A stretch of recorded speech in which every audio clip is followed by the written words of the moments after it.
Welcome back in, everybody, to another Sunday of Belly Up Fantasy Live Dynasty Edition.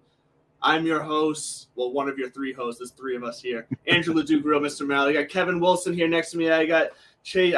Why do I keep forgetting your last name, Chase? It's Thornton, right? Thornton, yeah. Thank you. Okay, Chase. All right.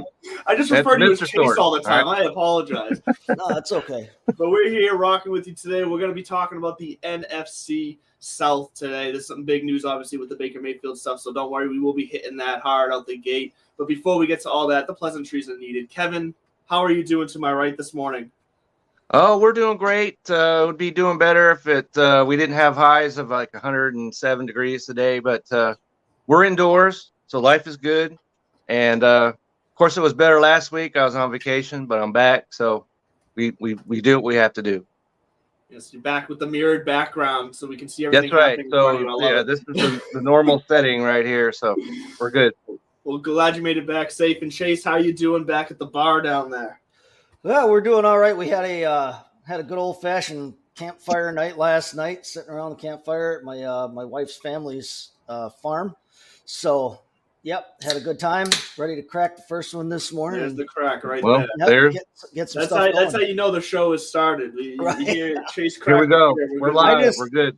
I just feel bad that the real show started about 4 or 5 minutes before we came on air. If everybody could have seen that blooper reel that was you setting up your yeah, that was pretty entertaining, I have to say. Okay, yeah. So I made a very last-minute decision to hang up my retired personal jersey here for the Pats, and the second I nailed in this first nail, for all you guys who are watching, and unfortunately, if you're listening, you don't know what the hell I'm talking about right now. But the second I started hammering this first nail, this entire shelf, hats, and that sign just collapsed.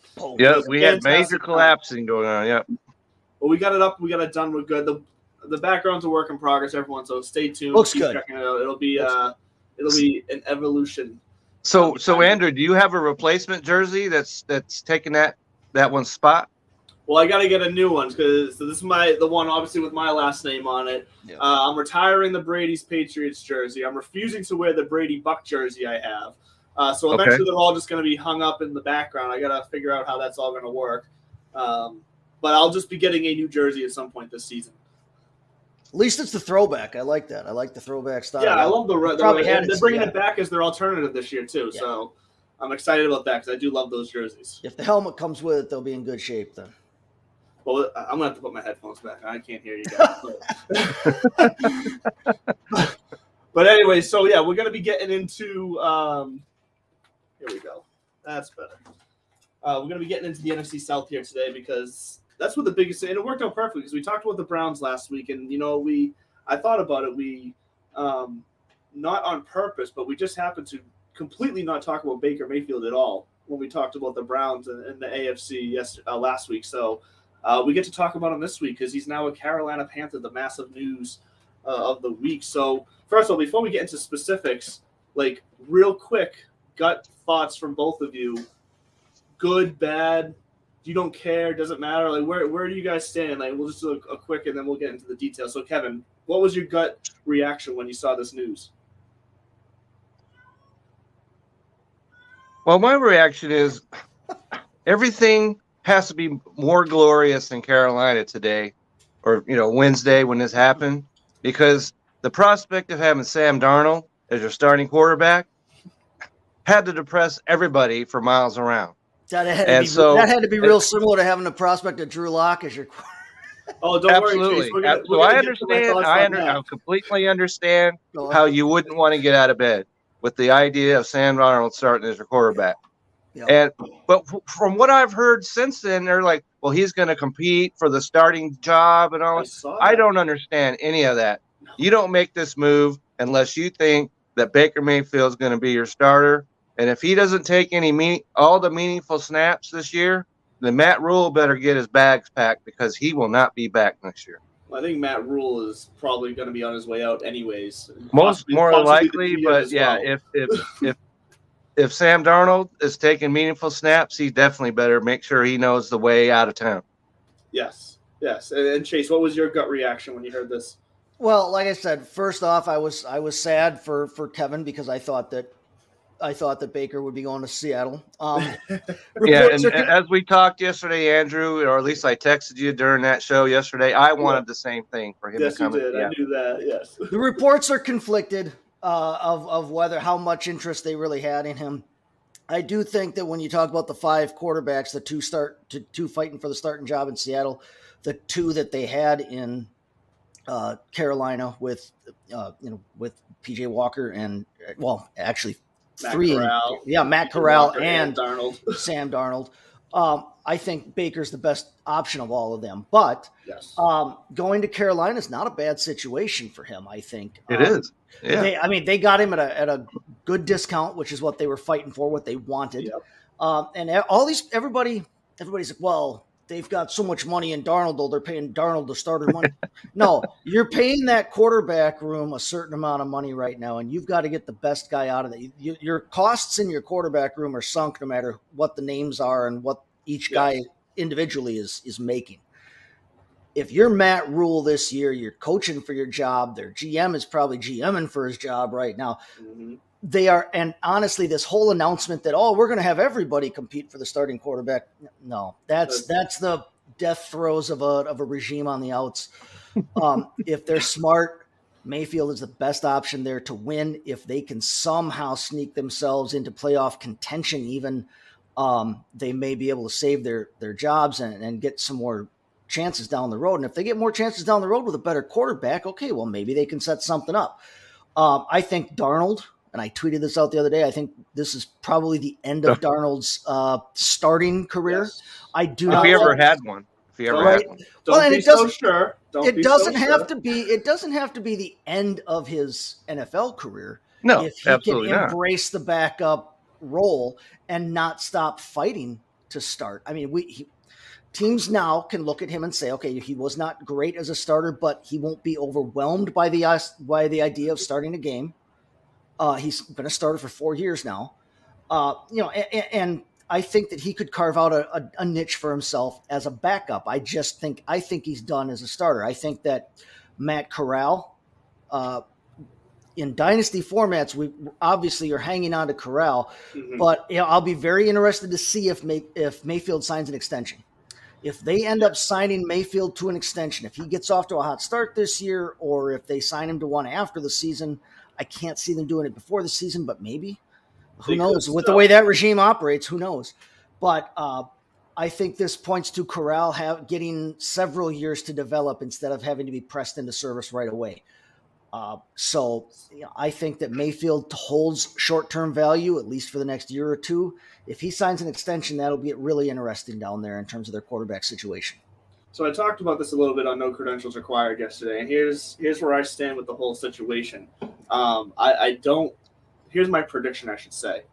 I don't think Sam Darnold's starting career is done because I think he's going to be a training camp cut or preseason cut because they're going to realize Mayfield's going to be the starter, and they're going to, if anything, after Mayfield, if the season's not going the way they want, they're going to want to see what they have in Matt Corral before they go into next year's draft where it's so quarterback rich because they're going to want to decide, is he the guy going forward, and do they have to spend the capital on a quarterback in the draft next year? So I think regardless, the only way Sam Darnold stays on this team is if he somehow wins the job outright over Mayfield, which I don't think is going to happen. They're going to cut him training in preseason. They're going to save as much money with however his contract is structured in that. And then he is going to be signed by the Seattle Seahawks on a veteran minimum to go start over Drew Lock. So you're definitely trying to give me some heartburn. I agree that I don't think Sam Darnold is a caliber starter in the NFL anymore. But when you look at the quarterback situation in Seattle, and they flat out said in the last couple of days that Geno Smith and Drew Lock will be battling, for the fact that they're even considering Geno Smith as the starter tells me that why would they not take a shot on Sam Darnold on a veteran minimum 1 year contract to bridge the gap until they can get to the draft next year. So that's my prediction on the Sam Darnold and Baker Mayfield. And I think, like you said, if they do sign Mayfield to an extension at some point in the season, I think that's going to tell the story on how they feel about Corral. And I think that means they're going to probably be drafting another quarterback in the draft next year. That's probably a good bet. I mean, let's remember he was not super high drafted, especially a quarterback. No. Anything out of the first and second round at the most is a shot in the dark anyway, and they all see it as that, and they understand that. There's no reason not to take your shot. Obviously, Russell Wilson was a 3rd-round pick, and we all know about Brady, and there have been other guys that have been successful. But I think having Mayfield in-house now gives them a little bit of leeway in the Matt Corral development. And, I mean, it gives them 3 young quarterbacks right now. I mean, Darnold and Mayfield, same draft class, they're not old.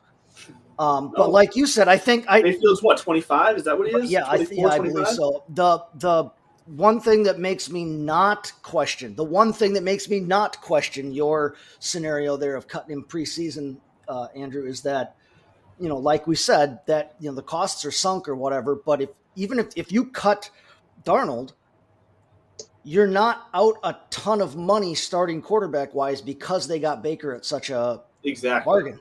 And because Corral's on his rookie contract. Exactly. So your money going into your starting quarterback position is still relatively low. Well, and that gives them, because look, I think the Panthers are set up if Baker Mayfield turns out to at least be serviceable at quarterback, and he gives them a safe, doesn't turn the ball over kind of floor at quarterback. I think the team is set up to where they can make the playoffs because they got a good defense. They got some weapons on offense still. They do. And Anderson, they brought in Terrace Marshall. They still got McCaffrey if he stays healthy. And we can get to it later, but I think Baker Mayfield is a big bump to Deontay Foreman and McCaffrey because I think the way Mayfield plays, he's used to dumping it off. I think they're both going to continue to get their touches. But you look at the division there, and the Saints got so many questions. The Falcons are the Falcons, and the Bucs will probably still win the division. But I think because of who they get to play in their division, I think the Panthers are very well positioned to at least have a shot at a wild card. So if they do cut Darnold, save some money on the cap there, and then come mid-season trade deadline, if they feel like they're in a position where they need to add a piece to strengthen something up, they can have that flexibility to go and maybe trade for somebody and take on like a bit of that person's contract. Like I think it gives them the flexibility they might need to take the next step, maybe save Matt Rule's job. Like this is Carolina Panthers have now become a very interesting story for this entire season in my eyes. Yeah, I have to agree with that, and hopefully the scenario doesn't come to pass where they cut Darnold and he does wind up on the Seahawks, because then I might be playing in traffic. You know what I'm saying? So that does not sound good at all to me. And it all depends, like how much money can they save by if they cut him. So yes, and I think that if we have to remember, Baker Mayfield is just one season removed from being the quarterback that took the Browns to the playoffs for the first time in 26 years or whatever, 46 years, however long it's been. And so he's going to be healthy this year. He was hurt last year, so everybody was like, "Oh, you suck." Well, he sucked because he had a hurt arm. And he played. What more could you ask from a guy? Mm-hmm. And because he did that, his career kind of got sidelined. But I think he's going to be healthy, and I think that all of the Panthers' offensive players, as far as their fantasy and real life, mm-hmm. they're all going to come up. They have to. I agree. Look, they didn't have a quarterback last year, and they will have, with Baker as their quarterback, all of them. Where we're talking about DJ Moore, we're talking about Robbie Anderson, all these other guys that we could talk about. They are going to be in a much better position to produce this year. No, so big time. I think when you look at what he did in Cleveland with his running backs, I mean, think about that 2020 season. I mean, you had Chubb with 190 some points in a PPR, and you had Kareem Hunt right behind him. And what better skill set could you have than both of those guys in one player in CMC if he's healthy? And even if CMC is not healthy, you've got Deontay Foreman coming right behind him. DJ Moore is still a weapon. No matter who's throwing to balls him. Last year with no quarterback. Right. He is proven to be kind of not matchup proof. Well, because the season took a downturn mid to end of the season last year, you were probably, if you were able to take the risk, you were probably able to get him at a pretty good discount coming into the season. And now that value is going to pay off so nice. Now that team still needs an offensive line that would help a ton, especially I mean, Baker's going now from one of the best offensive lines in the game to one of the worst offensive lines in the game. But another reason why I think you're going to see a lot of dump offs. but that would be gold if you're a CMC owner. I mean, well, if you're going to dump off, who better to dump off to than CMC? There's nobody. Yeah, there's nobody else in the league that's better for that. So I think I agree with you that it's a massive upgrade fantasy wise for all of their assets there. I'm excited to see what he can do because I think I'm a Browns fan. I got a little ruffled like everybody else. I think he got a raw deal. He did from them the way that they absolutely. I understand the impulse to want to always upgrade the most important position in sports. I don't think anybody, including Baker, can deny that, the reasons for that kind of thing. But Baker himself feels he's a starting quarterback, and he's proved he's a starting quarterback, and he was your number one overall pick starting quarterback who gave everything he had, like you said last year. Is he a little bit of a possible drama case? Sure. Yeah. Go ahead. Yeah, he might be, but what quarterback isn't? Well, yeah, and here's the successful quarterback receiver isn't? Diva. That's a whole different level of diva. Yeah, it's different than that for sure. And here's the point that I was making yesterday is that I think we're going to be able to see a more balanced Baker Mayfield here because the situation in Carolina compared to the situation in Cleveland, like I said, Carolina's got a bit more of a rounded team in their overall weapons. They've been there for a little bit now, unlike the revolving door of weapons he had in Cleveland. They got a defense that's pretty good. Now, I know the Browns defense was pretty good, but I think the situation is going to be a bit more relaxed in Carolina than it was in Cleveland for him, where I don't think he's going to feel like he has to put the entire game on his shoulder. Because I think where he's best is I think he's a bit more of an old school quarterback and a facilitator where he has some mobility and he has a powerful arm. But like I said, I think he's best at being able to sit, drop back, go through his reads. And I think he's smart enough to make the right decision, whether he's going to push it down the field, hit the slot, or dump it off. And he can do it quickly. And I think he's going to be afforded that with the weapons he has in Carolina and the defense to back him up to put him in advantageous positions. One thing I think might be interesting to watch with them, with Mayfield and being on that team now here in the early going, at least this season, Hollywood Higgins is the number 4 receiver right now in Carolina. And Hollywood Higgins, they played with each other for several years now in Cleveland. So obviously he'll walk in the door having some kind of rapport with him. Now it's their number 4 receiver and he's playing behind 3 pretty talented guys. Assuming Robbie Anderson sticks around and doesn't bail. It's interesting that he pretty much said, we don't want him. We don't want him, and now that's the guy now you're going to have to want him. Yeah, he's basically making your paycheck now. So. And I know this is a dynasty show, but I think early on in the season, I'm going to be playing some Rashad Higgins at massive value in DFS because I don't think Robbie Anderson necessarily has that stronghold on that number 2 spot. And I'm not saying Rashad Higgins is a number 2 receiver on the team, but you got a rookie in Terrace Marshall. They got to develop a rapport with each other.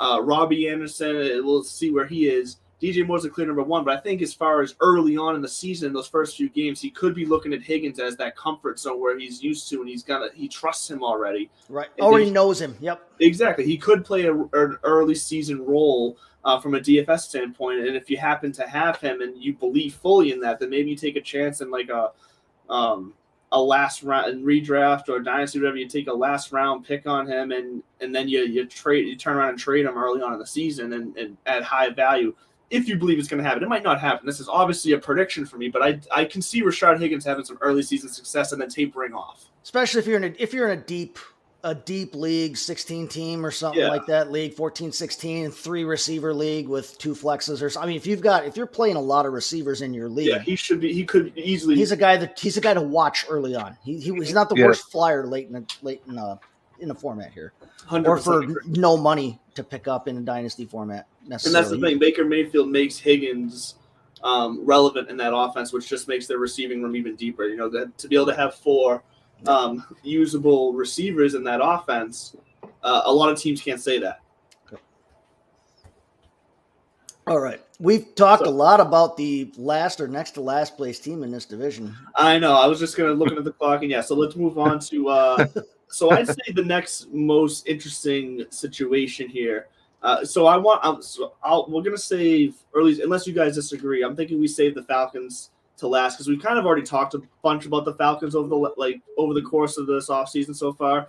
if you guys disagree, we can jump in there. But I figured the Saints are probably the next most interesting situation dynasty-wise because of Michael Thomas returning, because of Jameis Winston taking the reins. I think there's a lot to talk about. I think they're the next biggest unnknown. Exactly. Yeah, and that's absolutely. what we want to cover here. We want to help people with the unknowns when it comes to the dynasty league. So let's talk Saints. They're the most relevant to me on a fantasy basis because my number 2 quarterback potentially on dynasty is Jameis Winston. Yes. So that's a feast or famine, boom or bust. I did figure that out because, unlike last week, I am no longer in Wi-Fi hell. So welcome back to civilization. You can't make right? Clear. So I don't have mountains, I don't have valleys and stuff like that blocking, me, from civilization. So yeah, life is good. Life is good back at home. So I think the Saints here, I think Jameis Winston can do enough for the Saints to still be relevant and make the weapon. He gets a lot of hate, but I've always liked the guy a bit. Sure, he can turn the ball over, but that's 2 years ago now. I know. We got to give him a little slack. And everyone pokes fun at the whole jokes oh, he's not going to turn the ball over now. He got glasses. But I'm sorry, it kind of proved to be a little bit he kind of started to change the way he played a bit when he changed his throwing motion. He changed the way he moved around the field, and that all started to work for him. I think that offense is set up for him to have success in it. Between Kamara, between Michael Thomas coming back, it was Olave they got. Between Olave being down there, I think it could work out very well for him there. And I think the Saints could make a push. Their defense is what's going to be a question mark for me as far as real life. But fantasy-wise, I think you got a lot of guys on that offense that you can get at a value, except maybe Kamara. Kamara, you're probably still going to have to pay a price tag for. All depends on what happens with his suspension if he gets one. Very true. I forgot about that, actually. Good call. Thank you. Well, that's because the NFL drags their feet so much with these things. I just don't get that at all. Yeah. Kamara, he's maybe gets suspended. Watson may get suspended. It's taken way too long for these decisions to come down the pipe to me. Yeah.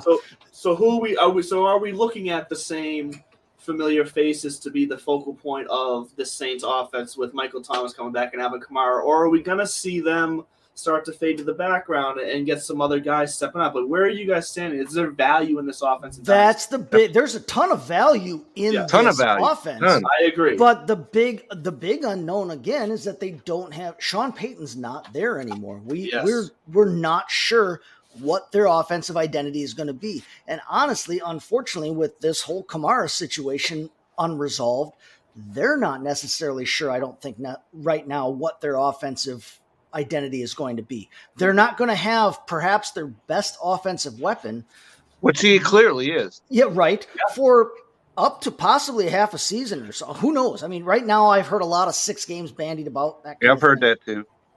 But you're probably going to be missing him for a good portion of the season. Probably. He tailed off a little bit last year anyway.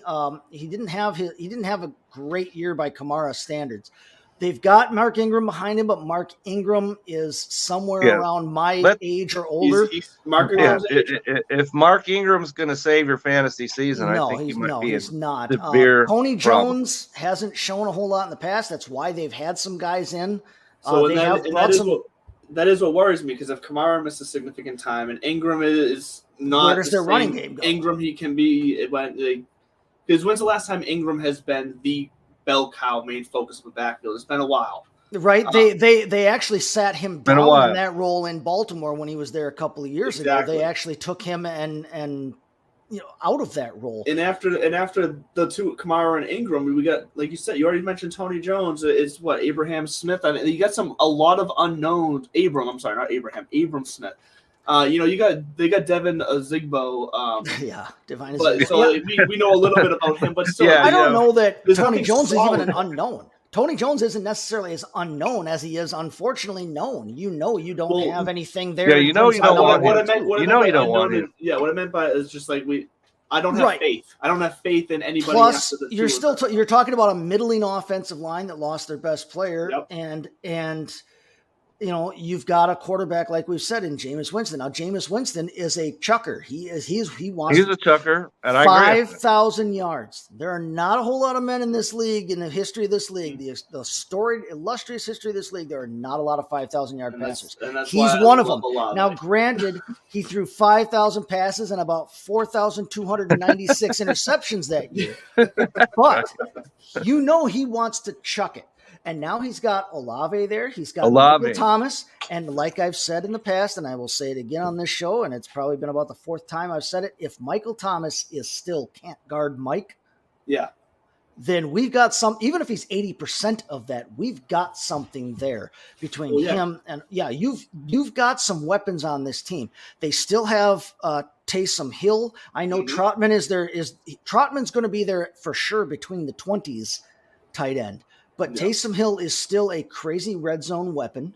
He's fun to watch in the red zone because you never know what you're going to get from him. He can run it, he can throw it, he can catch it.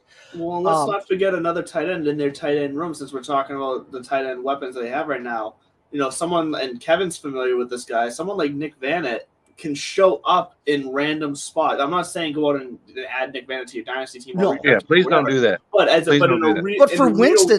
for Winston's value, sake, in a real life football situation, Vannett could pop up in red zone situations and be very useful because if they just put Taysom Hill on one side, they know every defense knows the Saints like to use Taysom Hill. The attention's good. Vannett could probably just spin off into open space and be forgotten about.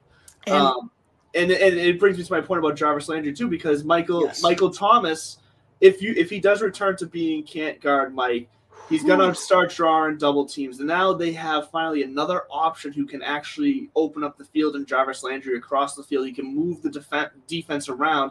And what does that mean? It doesn't just mean good things for Jarvis Landry and Michael Thomas. Chris Olave with single coverage down the sidelines, quarterback who likes to talk about a guy who likes to chuck it. Chris Olave will be relevant in his rookie season this year. I've been saying it for months. Chris Olave and Christian Watson are going to be the 2 rookie receivers that have the best chance. I've been right there with you, Andrew. Right there with you on that. You got Michael Thomas and Chris Olave clearing things out. Yeah. And then you've got Jarvis Landry, who is one of the leading possession type, move the sticks, get you that catch for 8 yards type guys in the entire league. Blow through a linebacker. He's underneath. Not scared. Now you get down to the red zone, and you can put Thomas out wide on one side. You've got Trotman, your starting tight end, and you've got Taysom Hill, who's about 8'9" on the other side in the red zone. Plus, when he comes back, Alvin Kamara doing everything he can do, and you can still put Mark Ingram, who can be still a hammer on the inside. And you've got the threat of Jameis Winston, who is bigger than Big Ben, or who is the same size as Big Ben, but has a better arm, at least at this point in their lives, and can run. He can get outside the pocket. Unlike Roethlisberger, who couldn't step off the sideline without almost falling down. He's not like peak Cam Newton, I don't think, type runner.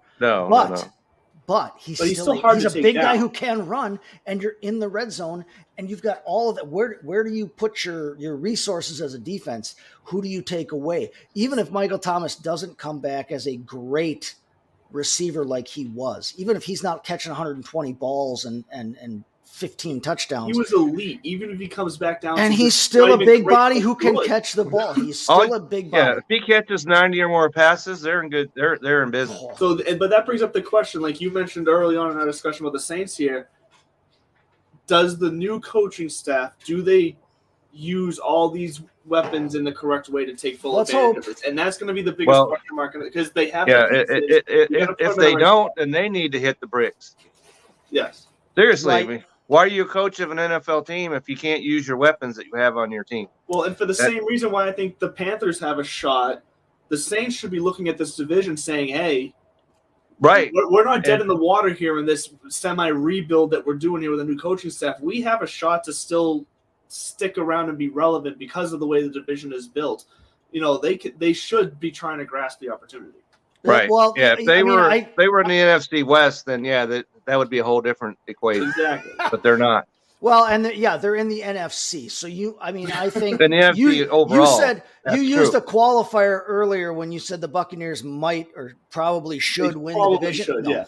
There's no probably about it. The Buccaneers are going to win this division. Yeah, 9-8 wins that division. Is up 9-8 wins that division. Yes. Very well could, yes. But there are 10-7 three at best. It's all at worst is what you need to win. You've got wild card positions that are open, and in the NFC, 9 and 8 probably get you in. Can get you at least damn close. And if you get damn years, close, we've seen 8 and 9 get you in the NFC. So right, 7 and 9. Hopefully it's not that 7 and 9. Yeah. Hopefully, yeah. The Saints themselves, But and like I've been saying all season, all this year, Chris Olave. As soon as they drafted Chris Olave, I loved that selection. I've loved it from the very start. Perfect fit. And that guy, if Michael Thomas is who he even close to what he is, and Jameis Winston likes to throw it downfield, he's going to see Chris Olave down there a lot, and he could throw the ball to him. And maybe rookies, you're not supposed to be so excited about a rookie, but I think this guy is going to have one of the better wide receiver years for a rookie that we've seen. Kamara's going to be a big headache on that team just because, for sure, until we find out his suspension or what might come out of this. But if he gets suspended, if you can afford to hang on to him, I would hang on to him right now. Because right now, if you try to get rid of Alvin Kamara right now, you're probably getting pennies on the dollar for him. You're not going to get the same return out of Alvin Kamara that you're going to get the minute Alvin Kamara comes back and has one of those catches 12 passes in a game and runs for 83 yards and scores 3 touchdowns. Right. He has the same kind of thing with CMC. You're not going to get his value right now. If you give one, and I have one CMC, game like I know that what I'm talking about. You get You get one game like that from Kamara, someone in your league will pay up for him because of his name, because of what you know. But if you try to trade him right now, everybody is going to pull the card on you that we don't know if we're even going to get him. And he's getting older, and he didn't have that great a year last year. And they got a new coach. I'll give you a 3rd round pick, maybe a 2nd round pick. Right? Yeah, you are not going to get what you could get. So if you can hold on to him, hold on to him. If your situation is desperate, if you're in Dynasty and your situation is desperate, yes, trading Alvin Kamara isn't going to necessarily make no, it's not going to solve your problem. Hang on to that thing. Try and get as many assets as you can from that. One last note on the Saints, I will say, is that Jameis Winston is not necessarily a locked in, like, let's forget about it starter. They've got Andy Dalton in the background now. Andy Dalton's not anybody's ideas of blowing anybody away. But let's not get crazy. he has been a starter. They might use Taysom Hill sometimes. No, Taysom Hill's done at quarterback except for some gadget plays, I think. But Andy Dalton as the backup has been a solid starter, and you know that especially if they get off to a good start this year and they're in good position, if Winston gets hurt, or if Winston is turning the ball over too much and things aren't going well for that offense, what do they have to lose by putting in the Red Rifle, who at least can manage a team with all the weapons they have? With all the weapons they have, I'm picking up Andy Dalton as one of those like insurance policies. Even if I don't have Winston, if I don't have Winston, if I've got a spot on my roster. Dalton is one of those 4 or 5 backup quarterbacks that I'm picking up thinking, well, maybe I can at least, even if I'm set at quarterback, I can maybe trade him out if it comes to that. If I've got a spot on the roster that I can afford to carry those kind of guys, Andy Dalton's one of those 4 or 5 guys in the league that I'm looking at like that. I've got a list of those guys where I'm like, well, maybe I can turn this into an asset. I'm not sure I'm there with you in that strategy. No, I get your. That's why if you're in a 2 quarterback league, you need to have some starters. No, you do on your team. But if you're in a 2 quarterback league, are you better served having Andy Dalton as an in case, or are you better served having the 3rd string running back for the Cardinals? I think I'm better served having on my team. I have Mitch Trubisky I can turn to, or Marcus Mariota, which I'm sure we're going to talk about in a little bit. I'm not talking picking him up as one of your top 2. I'm talking about if especially in a 2 quarterback league, he carries even more value because in a 2 quarterback league, if a starter goes down, the guy who jumps in automatically has outsized value compared to a 1 quarterback league.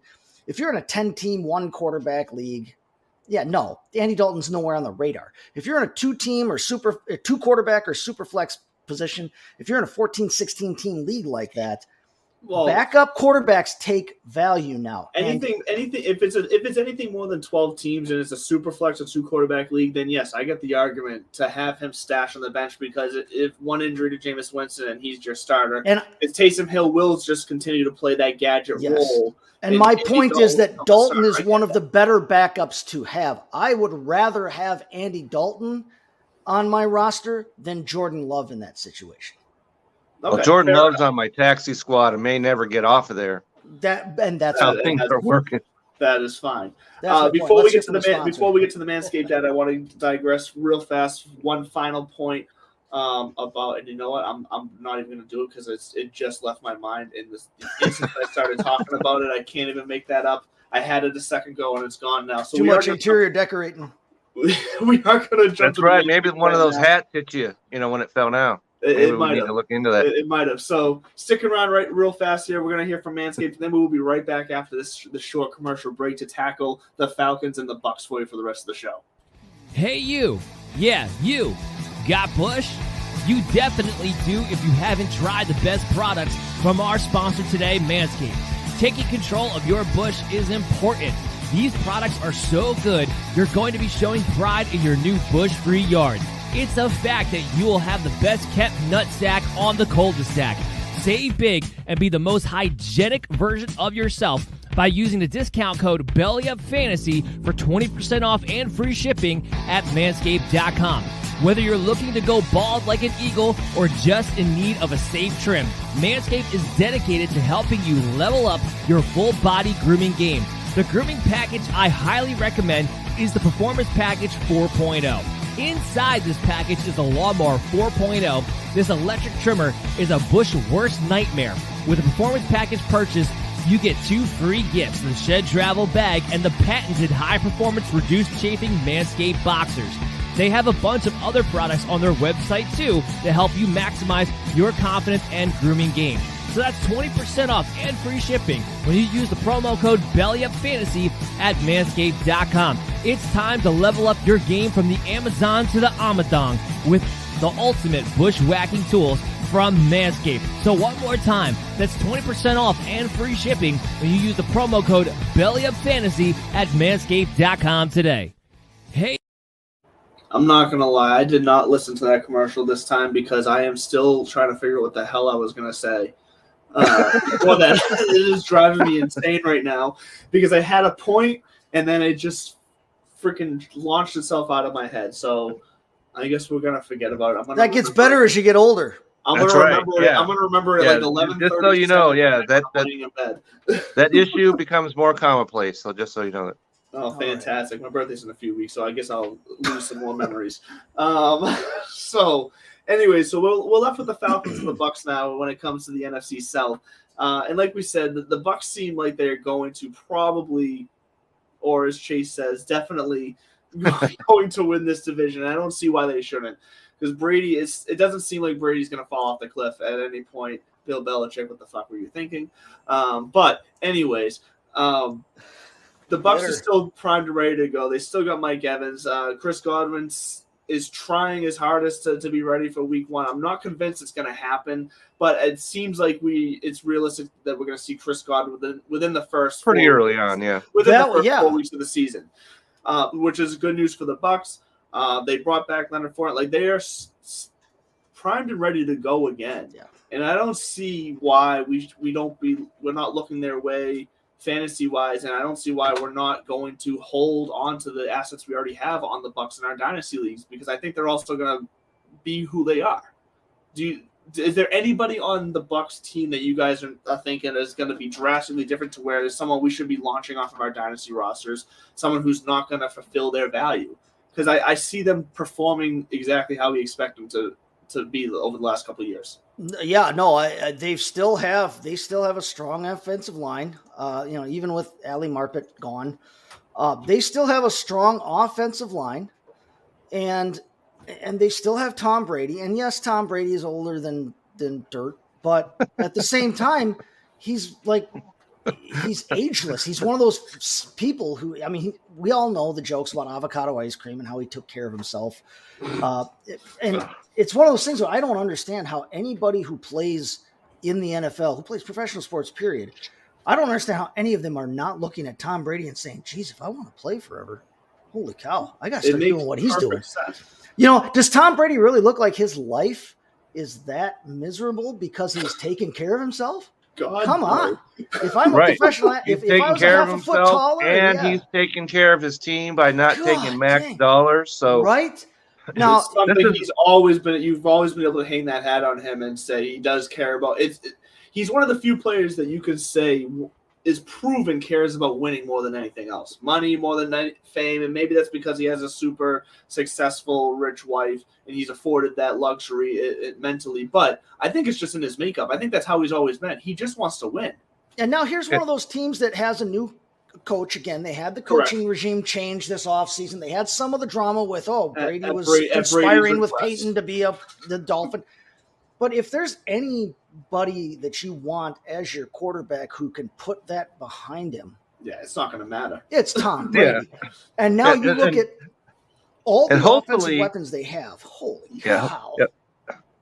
Hopefully you, when Tom Brady announces retirement, you're one of those guys that dropped him off your fantasy team. That happened in one of my leagues, and I bid for him, but somebody else bid their entire it's not like Ben Roethlisberger. When he retired, you knew full well he retired. Yeah, so 100%, yeah. And trust me on that, because I had him on my fantasy team, so he's one of the guys I'm looking to replace because I dropped him. I probably should have dropped him long before I did.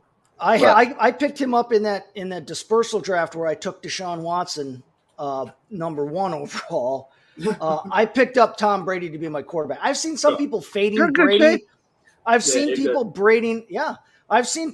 fading Brady. I've seen people fading Rodgers. I've seen for various fading reasons. Him to where? I don't get it. He's still going to be fantasy relevant because look, absolutely. If you got these guys on your team, what do you fade?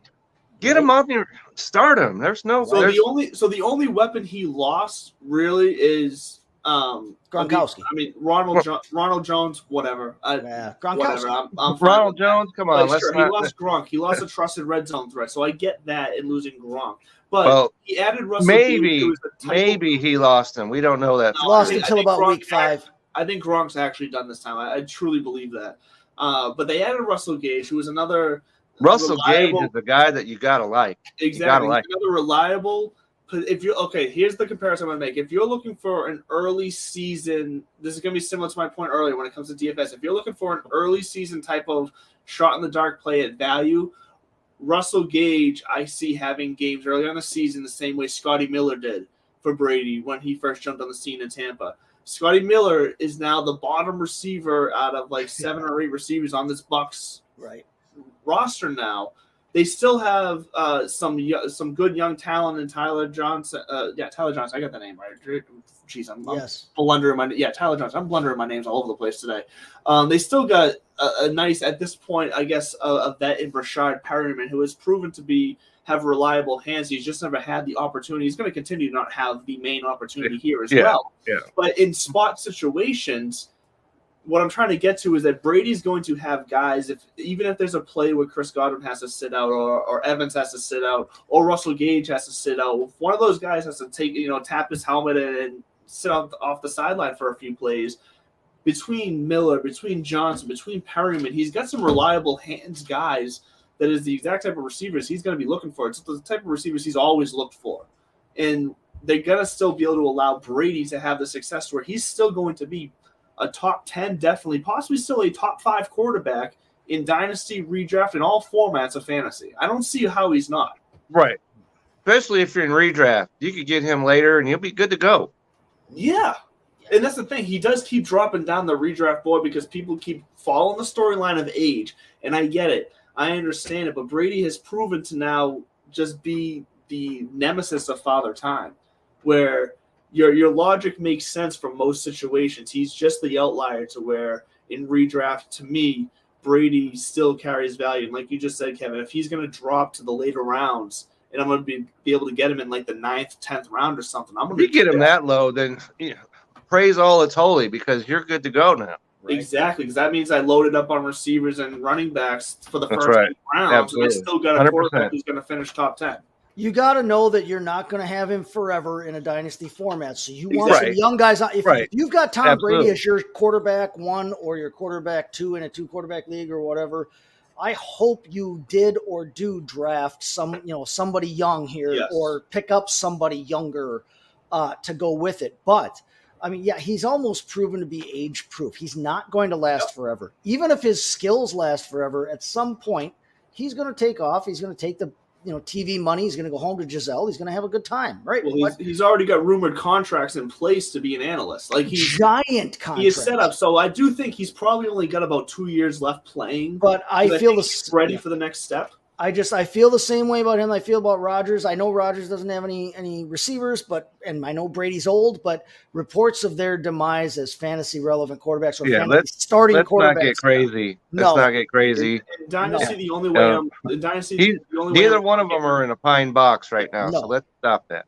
Like it was just in Dynasty, the only way I'm getting rid of Brady is if I am in a complete rebuild stage and I'm going to be getting pick up an asset picks or like a ton of young assets who are like your Christian Olaves, your Watson. That makes sense. That's the only way I'm getting rid of Brady at this point in the Dynasty. If I even have a chance of sniffing the playoffs, I'm holding on to him. Absolutely. I'm going to ride. Absolutely. All you out there in Dynasty, listen to Andrew. He knows what he's talking about. Well, what just made my day because not many people in my life tell me I know what I'm talking about. So, especially the guys in the leagues he plays in. You need to surround yourself with some more, good-natured folks. So we brought up Rob Gronkowski leaving, and if there's one team I think that can handle him leaving, Cameron Brate's not a terrible fallback option there. Plus, they have Kate Otten now. Exactly, they're set up to replace him. They are big time set up to replace him. If you're let me quickly back before that turns into a clip. Let me quickly backpedal. Cameron Brate and Auden, they're not Gronkowski. Gronkowski is the greatest tight end to ever. So he is at least in the top 3 conversation for anybody who knows football. So I'm not saying they're replacing. No. But they're set up to at least run the offense in a similar way to where the tight end position can still be reliable and relevant. Between Cameron Brate and drafting Kate Otten now, I mean, they still have a talented tight end room, so there's still going to be that role in the offense. It's not Gronkowski. It's not the familiarity that he had with Brady and being bosom buddies. Well, Gronk hasn't been Gronk for a while now either. So. He hasn't been peak Gronk, but he was still an effective player. Absolutely. He was actually a much better receiver late in his career. It was. Part of the charm of Gronk, besides being Gronk and being the goofball, one of the best things about him is that he was such a great blocker. He was such a great football player without the ball in his hand. Overall, he could catch, he could run, he could burst through, and his last few years his last few years and last year, he wasn't necessarily that same overall player, but he still could catch the ball. Well, they still had Tom Brady's trust. Come back in 10 years, he still can catch football. So they used him more so as a receiver, though, because I think that was probably at his request. At Brady's request, that look, if we're going to use him in a limited fashion because he's retired and he's banged up from all his career, I want to use him as a receiver, not as a blocker. And they still had Cameron Brate. They still had O.J. Howard. Guys, right? Like getting banged up doing stuff that's not his forte anymore. So they used him as a target instead of a blocker. Which creates an interesting situation for Tampa Bay here because I think there are going to be targets to go around because he was still getting targeted. Absolutely, there are. He was still Brady's favorite red zone target. Like the familiarity is where Brady, falls back on in the red zone when he's getting pressured, when he's getting, there's options are covered. He fell back on Gronk. There's going to be new targets around that Cameron Brate, if they click in training and they click in the offseason here. Maybe he fills that role directly, or maybe it becomes more of a Mike Evans who's a touchdown, good in the red zone, can get more touchdowns for you. And I'm sorry, but you can probably still get Mike Evans at a bit of a value for what he's actually worth because I feel like Mike Evans is fallen wayside to Chris Godwin over the last couple of years here. And I get it, But Mike Evans is still more of a red zone threat than Godwin is. And maybe Mike Evans picks up those red zone targets that Gronk is vacating. And the reports are that Godwin might be ready for week 1. Yeah, his own that's teammates what they're saying now. So and that's if why you've I got said him, at minimum, just we'll keep see him in the first 4 weeks at minimum. You've Absolutely. got a good chance of getting most of a season out of him. Exactly. So, yeah, don't be afraid of that if you've got him as one of your top guys. So before we run out of time here, we've talked about the Bucs. I think we're all feeling pretty good about the Bucs and the options. Let's talk about Falcons right now. I just saw your message there, Chase, that we were on the same wavelength. Let's talk Falcons because it is interesting. We're going to see the return of Marcus Mariota most likely at starter. Ritter is not going to be ready, and he shouldn't be ready. I think the Falcons are one of those positions right now where because there really is no expectations on them, and because of the shape of their entire team, why throw the young rookie you just drafted to the Wolves and start him right away? Let Marcus Mariota go down with the ship. Yeah, if Marcus Mariota, if someone's going to go down, let it be him. Yeah, absolutely. Let Ritter get used to the NFL, the pace of the NFL. Maybe mix him in some plays, or maybe the second half of the season, so he can really get used to the pace of the NFL. But they're in a situation where if they play this right, they could turn around and make this all right. Because look, if obviously Calvin Ridley's suspended for the year at this point, so that means he's going to have 2 pretty much full years off. If he comes back and he's ready and still willing to play football at the level that he was, and then all of a sudden Desmond Ritter is ready to take over next year, within the next 2 years, all of a sudden we have a good young nucleus at quarterback. We still have Calvin Ridley, who is fairly young at wide receiver, who is capable of being a number 1 wide receiver, and they have these years to add pieces to bona fide that offense, to secure that defense. The Atlanta Falcons, if they play this right, could turn this around fairly quickly. And like I said, I'm going to say it again, the division they're in helps, because we may say we like the position the Panthers are in right now. We like the position that the Saints are in right now in this division, but there are also 2 franchises, especially now the Saints without Sean Payton. There's a lot of unknown of how they're going to handle all these different situations that could collapse on themselves and fail and open up the door for the Falcons the next few years to make themselves relevant again.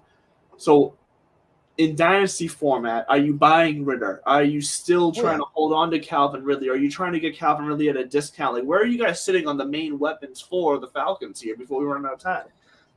The major problem with this team, and I'm sorry I cut you off there, Kevin, but the main problem with this team will remain the exact same offensive line that scored 27th in the league according to PFF last year.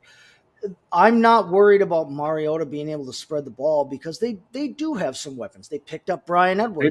They do. Calling Bryan Edwards a weapon might make some people laugh. No, but he's supposed to. Like he was built to be a weapon in the NFL. Like he has the potential. Bryan Edwards can catch the football. I didn't even mention Pitts. Sorry, I don't mean to cut you out, but I didn't even mention Pitts. How did I not mention Pitts? And London, Drake London. Let's not forget about him. They drafted Drake London. They still will have Ridley, not this season, obviously, but at some point they're getting Ridley back. He's not out for life. Olamide Zaccheaus is their number 2 right now, and he's honestly, I mean, he's a viable receiver. He's shown up when he's needed to for them, right? They've got Kyle Pitts, they've got Anthony Ferkser backing him up at tight end, so they've got a 1-2 punch at tight end. They've got Marcus Mariota is if nothing else, Marcus Mariota is a veteran. And he's a stabilizing, calming presence for that team. With all the other change they've got going on around, with all the young guys they've got on offense, they've got Cordero Patterson, who is their jackknife in their multi-tool in the backfield. But backing him up with Damian Williams, who has shown that he can be a starting running back in this league, having those 2 guys to take the pressure off, you don't have to throw Tyler Allgeier in there early as a running back even. There are some weapons sneaky under the radar. There are some weapons on this team. You want to talk about sneaky under the radar weapons, and this is like going literally to the bottom of the depth chart at wide receiver. And maybe this is just me as a Pats fan, but Damiere Byrd was serviceable as a Patriots receiver, as like a number 3. Like he's serviceable in there. So if say Zaccheaus doesn't work out or like whatever, like Byrd could become. He's speedy, he's shifty, like he's this type of receiver that could be relevant in this offense if they choose to let him be. And what I'm saying is over the next few years, once again, I'm not saying go out there and buy Damiere Byrd right now. Let's see what this offense looks like with the whole new look. And let's try to get a sense of what they're going to do in the draft next year, because they could just say Ritter's not the guy and they move on and draft someone else and let them compete against each other. We don't know it. There's so many unknowns with the Falcons. We just don't know enough to really buy into them fully in Dynasty, other than the guys that we do know, such as Edwards, such as Ridley coming off the suspension next year. Like, these are the guys that we want to talk about. And like you said, Damian Williams, people forget how good of a season he was having in Kansas City that year, like before he got hurt. Like, he was like top 5 running back fantasy-wise. He was having a monster season. That can still be in him. He's just been plagued with injuries. He's 30 years old this year, but if he can fight the injury bug, he can give you a season or two of serviceable. If you can get one season out of him, you're set. Exactly. Because you probably get him for peanuts. With Patterson and Williams in front of him, in Dynasty format, Tyler Allgeier is a guy I would jump on for the future, because he could be part of the long-term 100% agree. What they need to do plan with London and whoever they decide to have it. They need to start looking at that offensive line, because there has been talk that Ritter is pushing, is looking good in preseason. If I'm them, I'm not going to Cleveland that guy. I'm going to keep Mariota as my starter this year. Right. Let Mariota be your sacrificial lamb. Right. Exactly. And he can take that. You're not going to ruin Mariota's psyche. No. By having a losing season. No, but what you can do is you can give Ritter a season-changing injury behind that offensive line that can't protect him, and that's what you don't want to happen. You want Ritter to learn the pace to stay healthy so that he can take the. But if you're in Dynasty and you have a chance to get Marcus Mariota, that's a smart play. Right? Yeah, you can pick him up. That's exactly what I did. I got him up the waiver wire. No sweat off mine. Whatever he does. But with the young weapons that they have. Calvin Ridley isn't a young guy, but he's not old for a receiver. No, he's the young weapons they have and could have in Ritter and Allgeier.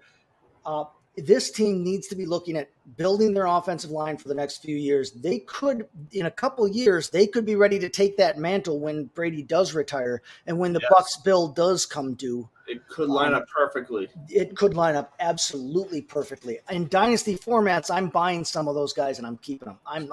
I'm not opposed at all to taking Ritter, Allgeier, obviously London. And I think before we sign off, I think the overall point we're making here on the Falcons is that, sure, feel free to sleep on them as a real life football team this year and probably next year. It's fine. But if you sleep on them on Dynasty, you're making a mistake. If you're positioned right to where you're rebuilding, you should be looking at the Atlanta Falcons as a place to where you can rebuild from. Outside of Pitts, I don't see a ton of value this year. Correct. Mariota can be in the right format in quarterback formats. I don't think that Cordell Patterson has the year that he had last year. 100%. No, and he faded badly down the stretch. Their offensive line is not going to allow. I mean, they're going to be Patterson this year. I think they're going to be playable players. I do think it was a 1-year thing. They're going to be playable players, but in 2-3 years, you're going to get a ton of production out of this offense. So in Dynasty format, grab them. Yeah. Well, that's going to wrap up the NFC South here on Belly Up Fantasy Live Dynasty Edition. Like we always do, Kevin, real fast. We got about 40 seconds here. Where can we find you? What do you got coming up this week? And then we got the Fantasy Live Baseball show coming up tonight with Brian Scott from the Injured List podcast joining us. So you're going to check that out.